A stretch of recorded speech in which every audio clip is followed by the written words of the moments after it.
Hey everybody, it's Frank Sriracha with Game 5 of the Grand Finals of TANC18. Right here we've got Yoru, the red Infernal player, and Theory, the blue Infernal player, opening up with his traditional Clown Cave first. And same with Yoru. Yoru likes to open up conclaves on larger maps, I've noticed. Oh, I think we are going to see the Hexen run into each other here. I wonder if Theory purposely reroutes his Hexen to find the opponent Hexen, just to do like, yeah, just to get those shots off and then continue on his merry way. One imp comes out from Theory, probably to set up a meat farm right next to a camp. Sets up the meat farm right around this peninsula. Interesting. I wonder if that's so, I truthfully don't know why he did that. It's a bit of an uncommon place. Oh. Theory bringing his Hexen home early. Oh, they both brought their Hexens home early. I think they just both want to like skip. They just both want to jump to the part where they can start creeping the camps. Oh man, this speed camp is pretty brutal. It looks like he's perfectly. Oh, I was gonna say it looks like he's perfectly got them leashed. I think he could have sat there and just DPS them down. Oh, does he lose a gaunt? He does. He does lose one gaunt. It's a bit of a pain this early in the game. Not the smoothest. But we do see Yoru leaving with what, 2 fiends, 2 gaunts, and I think that's the exact same thing that we've got over here. No, 3 fiends and 1 gaunt. Okay, so it was a little bit worse for Theory, but not by much. Not by much. This is like, oh, the Reaper versus the Zerglings, who's going to do what? And then, you know, in the long run, does it actually matter? No, but you have to dance the dance, otherwise there's consequences. He's trying to, yeah, he's trying to proc the damage on his Hexen, but his Hexen's taking a bit too much of a bruising, I'd say. Okay, he's going to save the 1 fiend. Last slime goes down, while Yoru goes for the vision camp.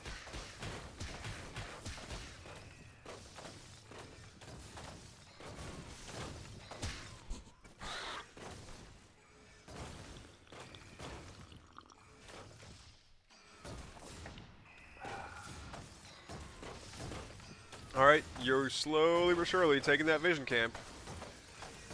Is he going to lose a gaunt? He does lose a gaunt to it. That's too bad. Again, when it comes down to these huge fights, is it really going to matter all that much? Probably not. Okay, wait till all your units get there. Or don't. Just start attacking the oozes. Surely nothing will go wrong. Surely you didn't need those gaunts there for that extra DPS this entire time. Is he going to lose a gaunt? He does. What a shame. See, now I think it's almost worth it to just keep your Hexen there for 5 seconds. Keep your Hexen regenerating like a little bit of energy, so that way you have an extra skull wherever you end up next. Because will he have enough to cast another skull? Sure, absolutely, by the time he gets to where he's going next. But how cool would it be to have 2 skulls, and now you have the extra fiend to do just a little bit more DPS at the next creep camp. Oh. Okay, well, both players mining comfortably off their second bases. We see another Clown Cave go down for Theory. Not much really in his main. We do see the Ritual Chamber. Plague Axes is just about done. Let's see, I want to see what the timing is on this. Like when they want Plague Axe to finish. I want to say this is a 90-second. No, this has to be a 60-second upgrade. So Theory's Plague Axes finishes right at 46. Almost 47. 446. The third for Theory going down. The fast double expand working out from well last game. Well, I say fast. It's not that fast. But it's fast enough. Nice and decently quick.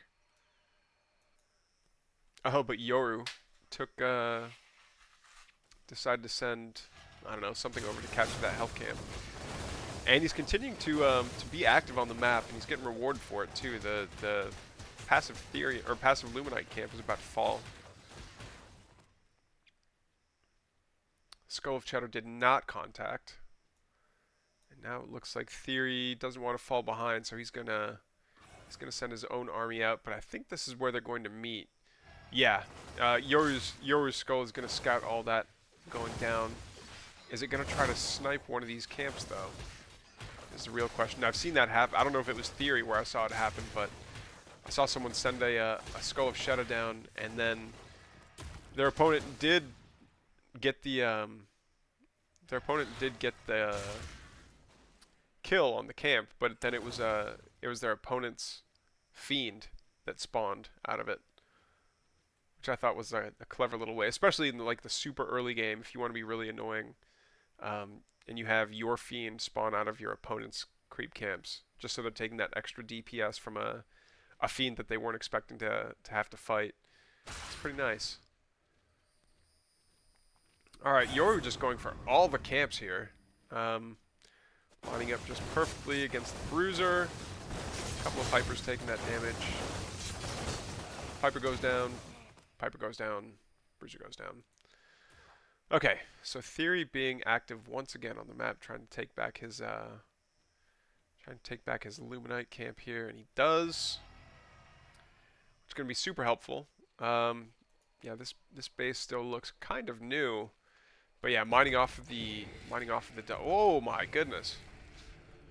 Holy construction projects. Oh man. Very cool. Very cool. Looks like we're going to see some pretty big armies this game.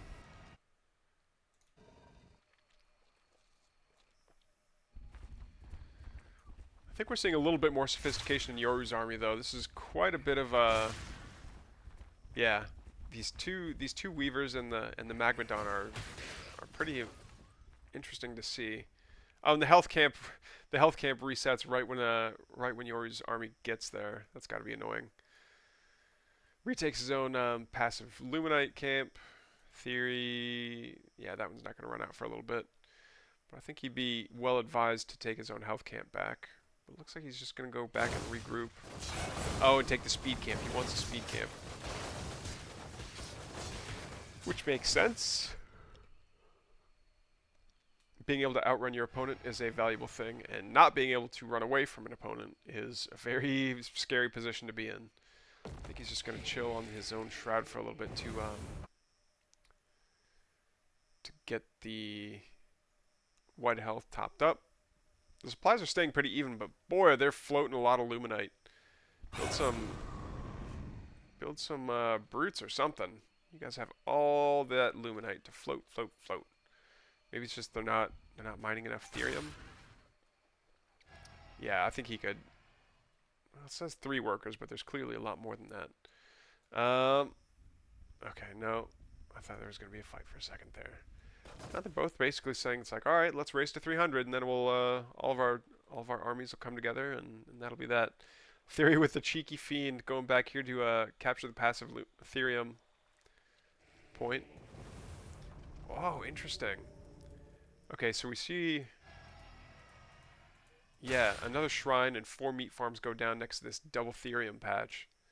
Oh, and we see it happening for both of them. I like that. I don't know if they both had the idea at the same time or if this is part of a build order, but it is cool to see. Alright, looks like Theory wants to sacrifice his brutes to send the fiends across the map. But it looks like, yeah, so as fiends exist off of Shroud, you can kind of see that they're losing their white health per second. So the more they run, they're still going to be losing that white health. I think it's fine though. They know if they turn around and fight, it's not going to end well for them. So yeah, trading fiends for fiends. I'm not even sure they got a hit off on the gaunts there. But it's okay. Oh, we see a little hit squad of fiends coming up. Oh, maybe not. You know what? Maybe this was part of like a Sim City thing where Theory didn't want He knew he was going to take this camp eventually. He just didn't want... He wanted to make it like a longer path to get around. Alright, you're going to be taking the Illuminite camp, while Theory goes back and takes the Health camp.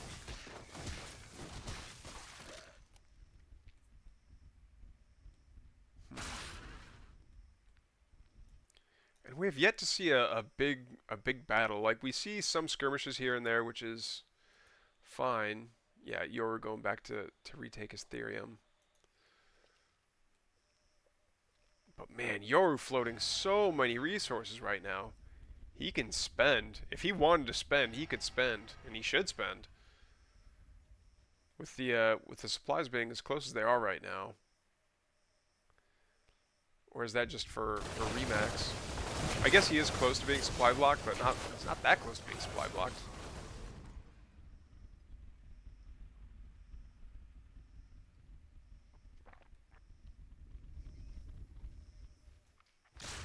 Alright. We do see his big army moving around. It's going to take every single one of those gaunts to take that Therium deposit. Take the Therium camp, I should say. Oh, finally. Okay, they're finally close to each other. They both have, like, generally sophisticated armies. Oh, a Harbinger.